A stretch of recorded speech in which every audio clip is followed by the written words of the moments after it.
साधन धाम मोक्ष कर द्वारा, पाई न जिहि परलोक सवार।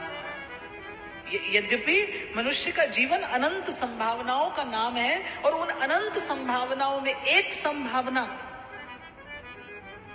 the most special possibility of this human being, this human life, this human body, एक सबसे सुंदर, सबसे श्रेष्ठ संभावना इन अनंत संभावनाओं में भगवान से मिलने की भी है, भगवान तक पहुंचने की भी है, और भगवान सा हो जाने की भी है। और मैं तो कहता हूं, अगर संत की कृपा से भक्ति प्राप्त हो जाए तो भगवान को अपने तक खींच लाने की भी एक संभावना मनुष्य के पास में है।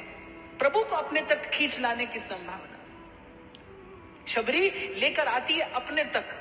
उसने इस जीवन की संभावना का सदुपयोग किया, और जिसने इस मनुष्य जीवन की इस अत्यंत दिव्य, इस दैवी संभावना का सदुपयोग किया है, उसके मूल में कारण एक ही मिलेगा, प्रथम भक्ति संतन करि संगा।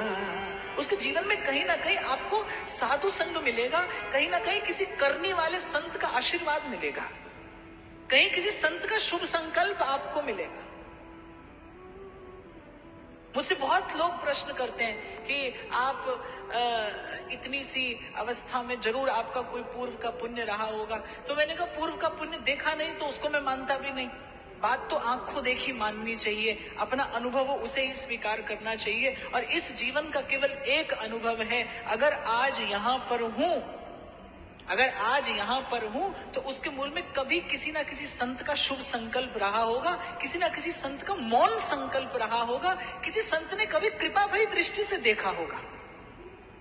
मनुष्य में सामर्थ्य नहीं है। मैं फिर दोहराऊं कि भजन आपके मेरे स्वभाव में नहीं है। आप अपने प्रयास से करने के लिए बैठिए, देखिए मन कितनी कुलांच मारेगा। आपको संसार की वो घटना, वो व्यक्ति, वो वस्तु, वो स्थिति जो कभी स्मरण में नहीं आती होगी, वो आपको भजन में स्मरण आने लगेगी।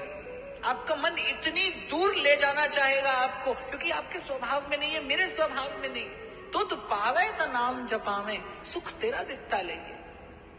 अगर भजन के पथ पर पांव पड़ा है तो धन्यवाद करिए प्रभु का। सत्संग में आकर बैठे हैं तो कृतज्ञ हो जाइए भगवान के। आप नहीं आए, आपको लाया गया है। आप सुमिरन नहीं करते, आपका सुमिरन किया गया है।